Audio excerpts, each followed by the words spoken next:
Stadium Sports Center.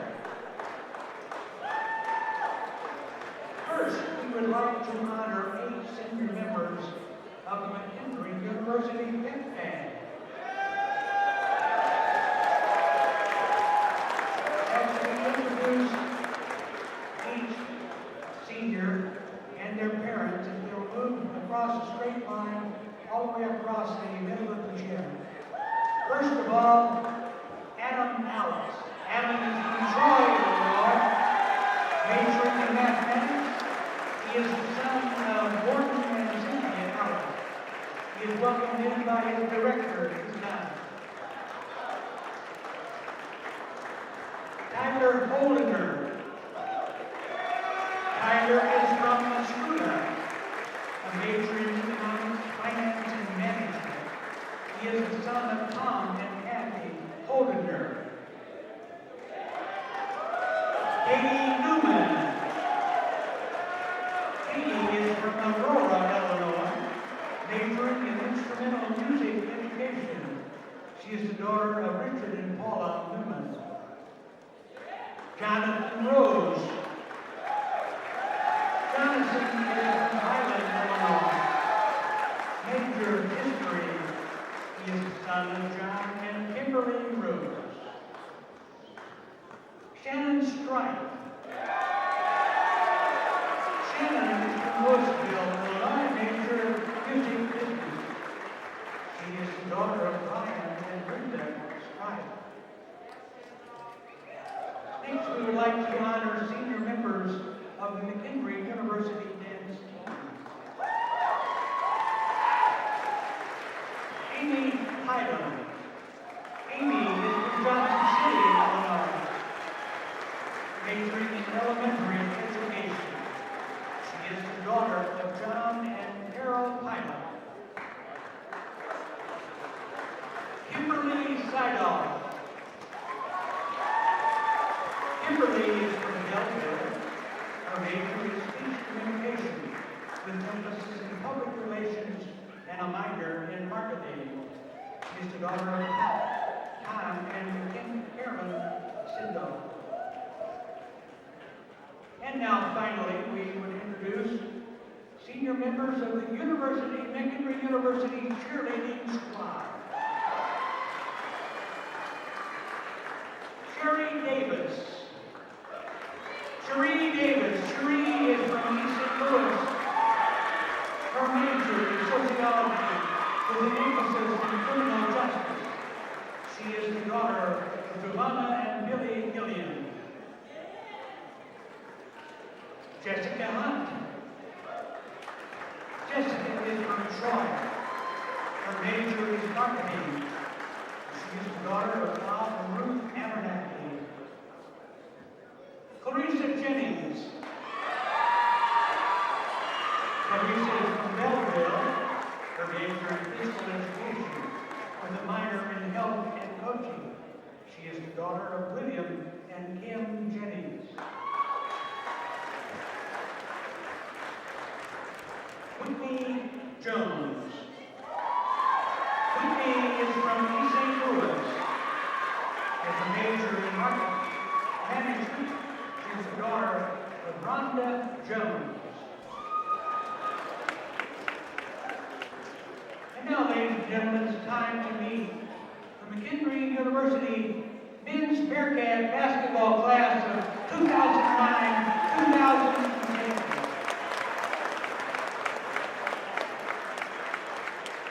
Our first senior is the student assistant coach, Craig Cassidy. Craig is from Shelbyville, Indiana. Craig joined the Bearcat basketball program 4 years ago. He has served in the program in a variety of ways, assisting with practice, also holding game day responsibilities. Craig has aided assistant coach Eric Eckelbarger as the team's video coordinator. Craig is majoring in management with a minor in coaching. He is the son of Kent and Elaine Cassidy. Student assistant coach Craig Cassidy.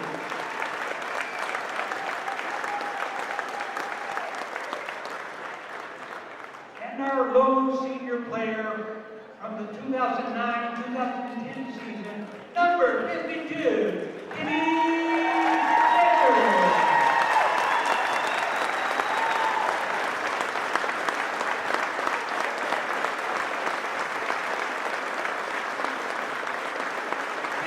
is a forward from Easton, Illinois. Kenny has been a 3-year starter for the Bearcats.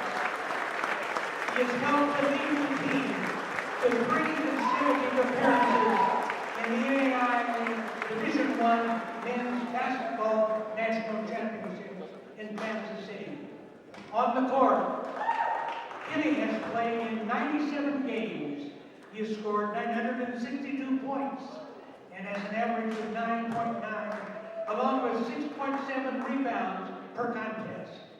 He is connected on 52.9% of his field goal attempts. A stat which beats all current McKendree players. This season, Kenny is second on the team in scoring, field goal percentages, and is third in rebounding and in blocked shots. Off the court, Kenny is a 2-time academic all-conference honoree and was named to the NAIA Scholar Athlete Squad in 2008-2009. Kenny is majoring in physical education. He is the son of Jerry and Lynn Detmer, number 52, Kenny Detmer. Please join everyone in saluting all of our seniors tonight.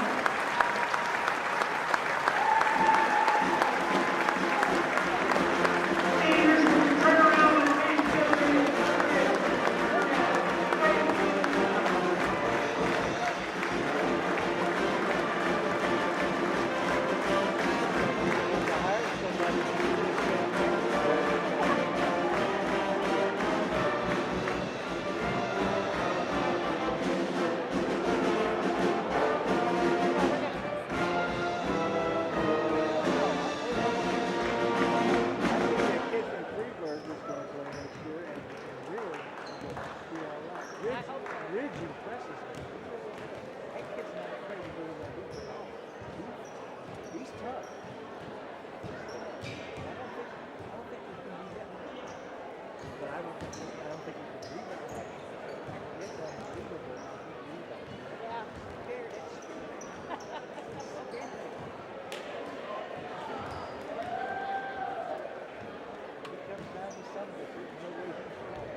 We have several special groups in attendance for the game this afternoon. We'd like to welcome them wherever they are, so if I call your name, please stand up. We have the 4th grade from Salem, Illinois. Where are they? 4th graders from Salem. Over there in the corner. We also have the O'Fallon Junior Panthers. Where are the Junior Panthers?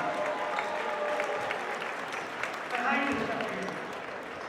We also have a group from Christ Our Rock Lutheran High School. Where are they?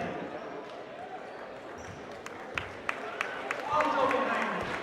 We welcome these special groups to this afternoon's game. Thank you. In the conference before, back in the 90s, and then they dropped out and were an independent team for a number of years, and now have rejoined the conference as Illinois Springfield left the conference this year to go up to NCAA Division II, and so Park stepped into their spot. So as far as McKendree's concerned, that didn't really matter all that much because we played them usually every year anyway. But you look at the all-time series, McKendree 29-12 all-time against Park, 17-5 here at home.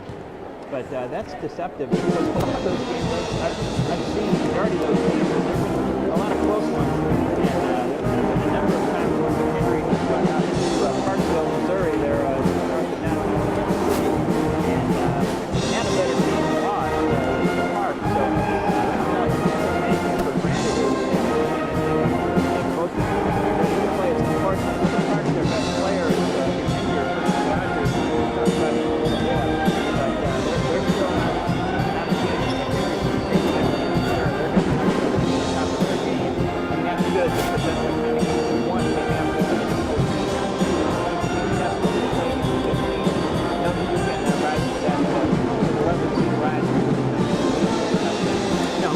on schedule this year, at least in the conference schedule, we'll talk about that. They're 12-1. McKendree's 12-1. In their 12 wins, they're a plus 27. They've won by an average margin of victory of 27, and they've only had a couple of close calls. Other than in the 12 wins, just going down their schedule, they won by 3 at Harris Stowe, 68-65.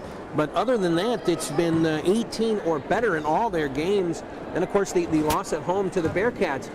Do you take anything out of those stats? We know the Bearcats a 12-1 record. They've had a couple more closer calls. Is there any advantage, or is it maybe again an advantage to the Bearcats, the fact that they have played maybe more closer games down the stretch, as we saw, they were able to pull out that game at Park? Well, that's a good point. You know, Park, since they lost to McKendree back in the end of January, blowing everybody out in the conference, and McKendree, meanwhile, had games that were a little bit closer.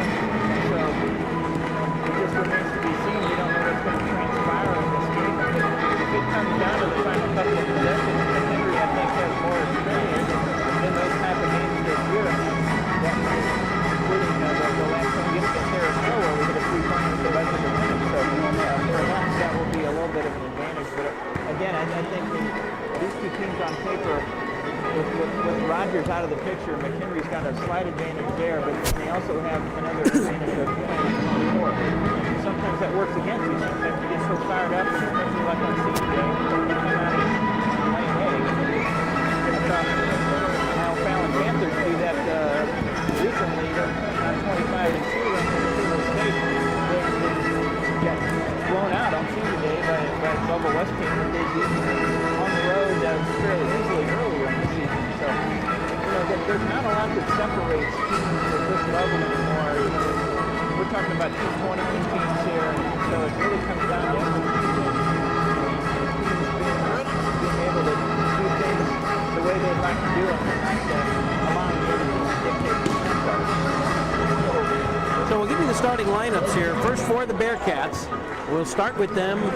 They'll go with Andy Wolff, of course, starting, and he'll run the point guard. Rashad May is back at another guard spot as well. John Steppe had been starting over the last 3 weeks or so when Rashad May had suffered the hip injury in that fall, in that game on the road. But May back in the starting lineup. Eric Hobby back in the starting lineup as well, with Brad Copeland and Kenny Dedler. Those are the starting 5. Now for Park, they will start, they'll go, of course, without Herschel Rogers, their 6'1 senior from Lansing, Michigan. He's out again with that shoulder injury.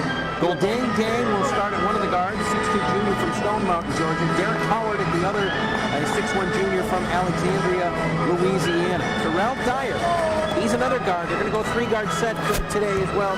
6'1 senior from Overland Park, Kansas. He had a game-high 20 points in the Bearcats' 80-74 win at Park back on January the 30th. Dyer will start there, and then the low-post players, Eduardo Quintero, 6'5 junior from Monterrey, Mexico, and then the 6'10 junior from Blue Springs, Missouri, Kyle Roush, will be the man in the middle. Should be a pretty good handful for the Bearcats, at least in the middle. Again, he's kind of a real kind of a skinny, kind of stringy kind of guy, but he's got those long arms. Just kind of watched him. He's also a guy that doesn't mind popping out from about 15 feet. Long hair. And long hair. He does.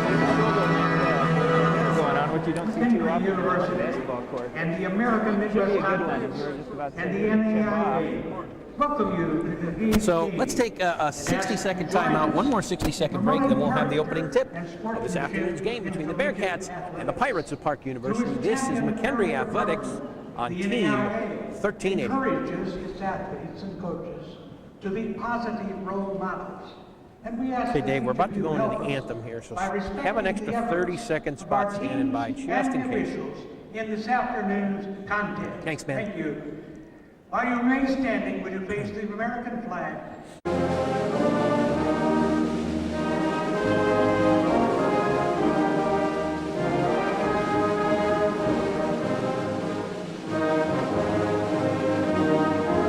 One more 30.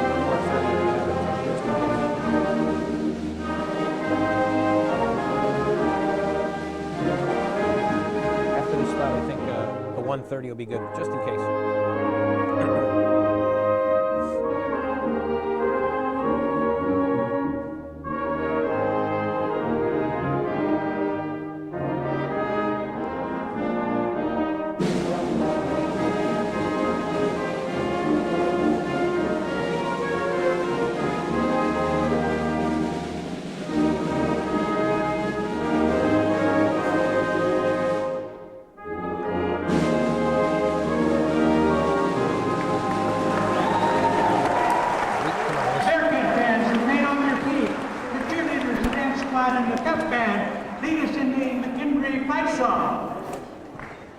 Joe Zidlow, Ken Zimmerman, back live to the Melvin Price Convocation Center here in Lebanon, Illinois, on the campus of beautiful McKendree University.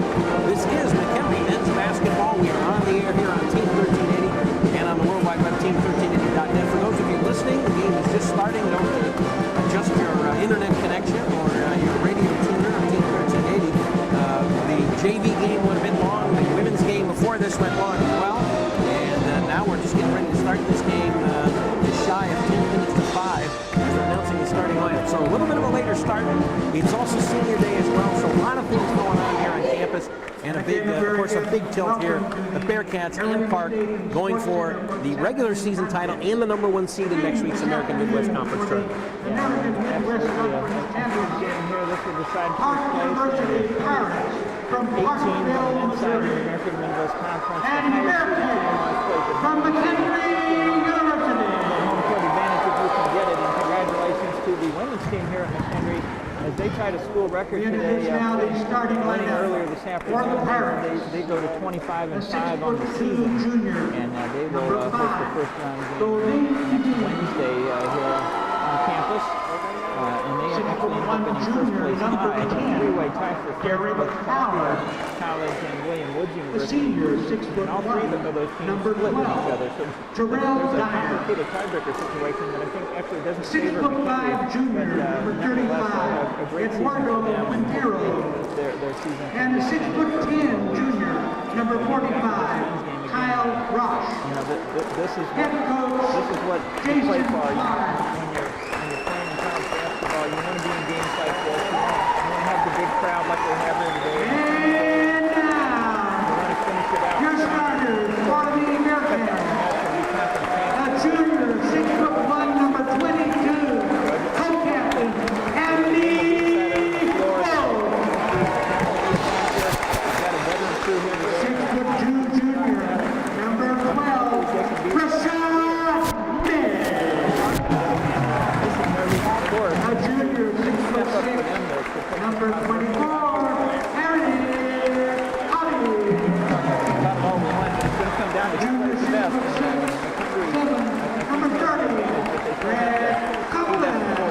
There's no question about it. And These are the games, again, that you really get excited about. number 52, I always would get excited in any type of basketball season. I was excited for the last regular season game because of the senior day, the the seniors. That's something I like to see, that where they get them, the parents out there, the crowd honors them. And we've got a great crowd here tonight too. I mean, it's an excellent house here tonight for this game.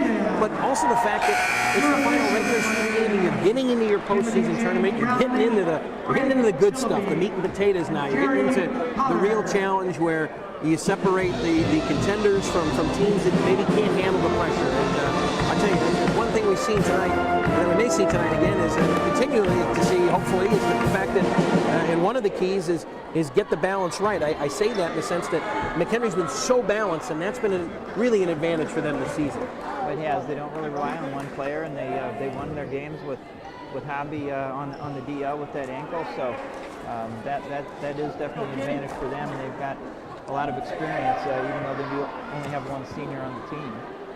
So they get ready to jump. It'll be Detmer and the big man, 6'10", Kyle Roush.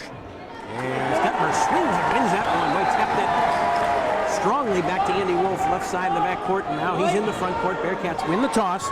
And the tip, I should say, and they are all set and ready to go. First possession, Wolff dribbling to the foul line, cut off there by Roush. Now sidesteps in, floats one off the boards, no good. Copeland the rebound, put back, and that's no good. There's a foul though as we get the whistle. Brad Copeland already with an offensive rebound, and that opening foul on number 10, Derek Howard. That'll be his first and the team's first. At the line, Copeland, a 57% free throw shooter, and that percentage has been going up here of late.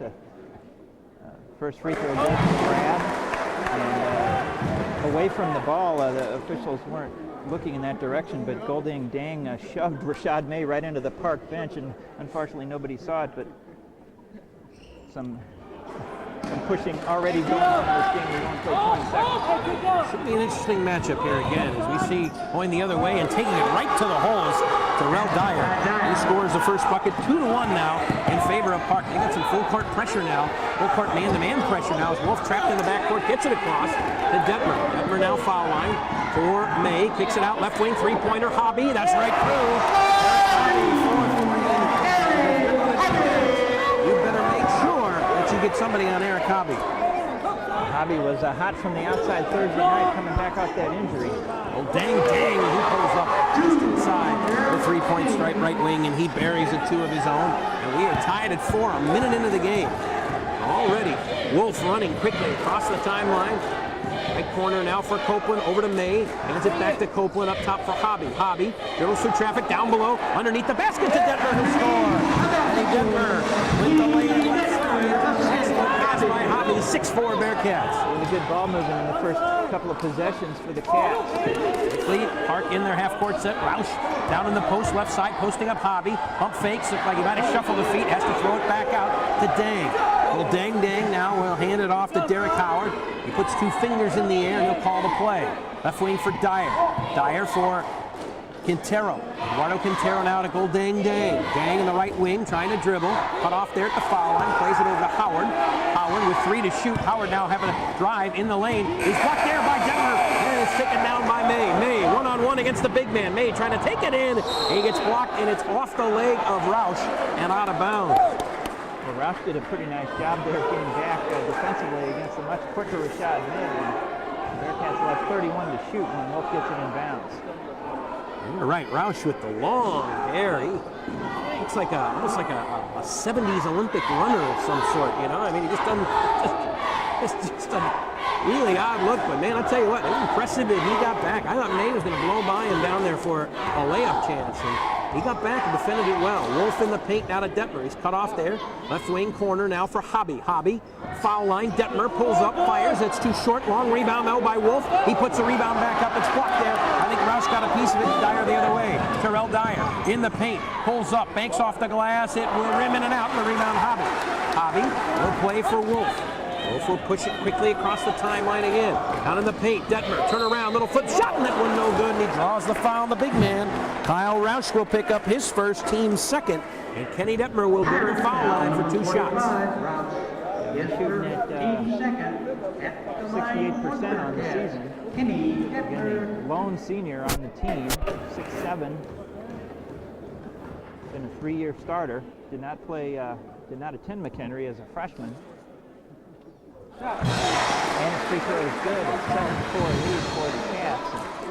We'll watch the foul situation. Both these teams very aggressive on defense, and depending on how the game is officiated, foul trouble could be an issue for either or both squads. Detmer's second is right through, so Bearcats early on 3 of 4 from the foul line. 8-4 they lead it. 2:40 gone here in the opening half. Howard across the timeline, hawked by May. May staying with him, gets a pick by Dang. Now down low, they get it into Roush, right side. He spins, turns, and that's a travel. Oh, they're going to say it's on the floor. A foul before he made that spin move. And he spun and shuffled the feet. They're going to get Rashad May on that foul, his first and the team's first.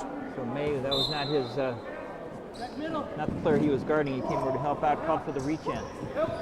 And Howard for Dyer. Dyer now left of the key, pulls up, floating shot no good. They're going to call Andy Wolff on the foul, saying he got him across the arm as Dyer went up. And that's Wolff's first and the team's second. And Terrell Dyer will go to the foul line. Dyer coming into this game, as we said, he had 20 off the bench in the first meeting between these two teams. That led all scores, averaging just over 11 points, 11-2 a game, and the first foul shot is good. Andy Wolff very frustrated with that call. He defended the play pretty well, and Dyer was actually the aggressor. Had Wolff back on his heels a little bit and then bumped into him and got the foul and makes both free throws. Dyer with 4, and the Bearcats lead 8-6. Just under 3 minutes gone here in the first half. Inbound Copeland. Detmer has to come back in the backcourt. Well, they have applied pressure in the backcourt here early on. Almost a full court man-to-man pressure by Park. As now they settle back into man-to-man defense. Half-court set. Wolff will call the play. 20 to shoot. Wolff up top. Right wing Hobby. He'll pull up for 3. That one in and out. And the rebound long to Roush. Roush will play now for Howard. Derek Howard. He crosses over, dribbling, takes May to the basket. That's going to be a travel. Took an extra step there. Good job by Rashad May, just standing his ground and making him go the length of the court. And we can see already that Park's going to run at every possible opportunity. They've got some real quick players. They do have Roush at 6'10" underneath, but nobody else over 6'5" on the roster. So once you get Roush out of the game, they're actually a pretty small team, and now McKendree throws it away on the inbound. Hobby out in the backcourt thought Wolff was going to be running up the far sideline, and he was not until Dang makes the steal. So turnover Bearcats, Park in the half-court set. Dyer, right corner, now we'll dribble it back up to the wing and play it for Howard. Howard calls the play as they slow it down. Howard up top, will hand it now to Dang. Dang, it's a pick out high. Now we'll dribble towards the basket, cut off there as Dyer fights through a screen, race through the pick. Justin Hairston has actually checked back in, and now the Park player's hand, and good defense for Chardonnay. Turnover, Bearcats ball. Chardonnay, quickest player on the team, forces the turnover. Bearcats up by 2, back on offense. I mentioned Justin Hairston checking into the game for Quintero. There's Wolff pressured in the backcourt, gets it down low, and a Hobby trying to dunk, and he got it blocked.